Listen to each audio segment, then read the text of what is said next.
खर्च कमी करू नका, उत्पन्नाचा मार्ग वाढवा। भारतातील सर्वात मोठ्या सरकारी जीवन विमा कंपनी LIC चे विमा सल्लागार व्हा। स्वतःचे उत्पन्न स्वतः ठरवा, आकर्षक कमिशन मिळवा। स्वतः सर्वांगीण विकास तसेच आर्थिक प्राप्तीची अमर्याद संधी, कामाची वेळ, पद्धत व कामाचे नियोजन स्वतः ठरवा व त्यानुसार अंमल करा।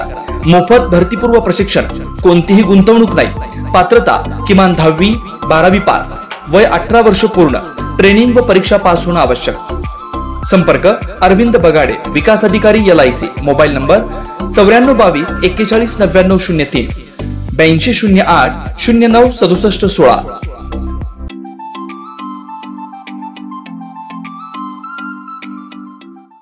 अखिल भारतीय श्री स्वामी समर्थ गुरुपीठ श्री क्षेत्र त्र्यंबकेश्वर नाशिक गुरुपीठाचे पीठाधीश परमपूज्य गुरु माऊली यांच्या आदेशानुसार व गुरुपुत्र चंद्रकांत दादा यांच्या मार्गदर्शनाखाली नृसिंहवाडीसह गाणगापूर, पिठापूर, दत्तधाम तसेच त्र्यंबकेश्वर गुरुपीठ व देश विदेशातील सर्व श्री स्वामी समर्थ केंद्रात श्री स्वामी समर्थ पुण्यतिथी निमित्त एकाच वेळी सुरू होणाऱ्या सप्ताहासाठी येणाऱ्या सेवेकरी भाविकांचं स्वागत। अखिल भारतीय श्री स्वामी समर्थ गुरुपीठ, दत्तधाम, नृसिंहवाडी। नृसिंहवाडी दत्तधाम मध्ये आज स्वामी याग संपन्न। श्री स्वामी समर्थ पुण्यतिथी निमित्त नृसिंहवाडी येथील श्री स्वामी समर्थ गुरुपीठात सुरू असलेल्या सप्ताहामध्ये आज भक्तिमय वातावरणात शेकडो सेवेकरांच्या उपस्थितीत हवनयुक्त श्री स्वामी याग व पर्जन्य सूक्त संपन्न झालाय। अखिल भारतीय श्री स्वामी समर्थ गुरुपीठ त्र्यंबकेश्वर नाशिकचे पीठाधीश परमपूज्य गुरुमाऊली यांच्या आदेशानुसार व गुरुपुत्र चंद्रकांत दादा यांच्या मार्गदर्शनाखाली नृसिंहवाडीसह गाणगापूर, पिठापूर व त्र्यंबकेश्वर या 4 गुरुपीठात तसेच देश विदेशातील सर्व श्री स्वामी समर्थ केंद्रात एकाच वेळी अखंड नाम जप यज्ञ सप्ताह सुरू आहे। यानुसार आज तिसऱ्या दिवशी सकाळी 6 ते 8 वाजेपर्यंत श्री गुरुचरित्रातील 22 ते 29 अध्यायापर्यंत सामूहिक वाचन झालं।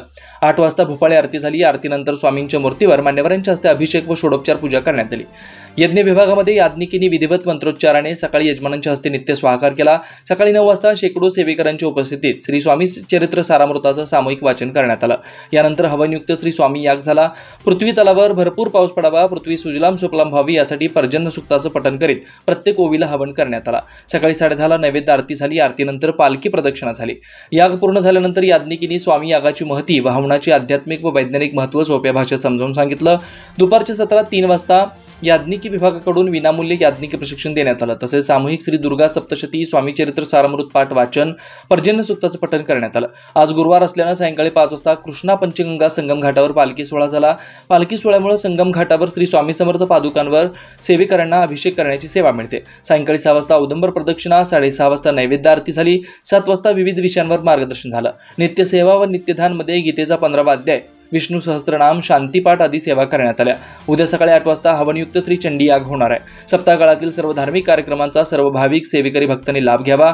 तसेच ज्या भाविकांना सप्ताह काळात अन्नदान करण्यासाठी धान्य, वस्तू, पदार्थ देणगी द्यायची असेल त्यांनी श्री स्वामी समर्थ गुरुपीठ दत्तधाम येथे संपर्क साधावा असं आवाहन करण्यात आलंय। शिवार न्यूजसाठी अनिल जासूद।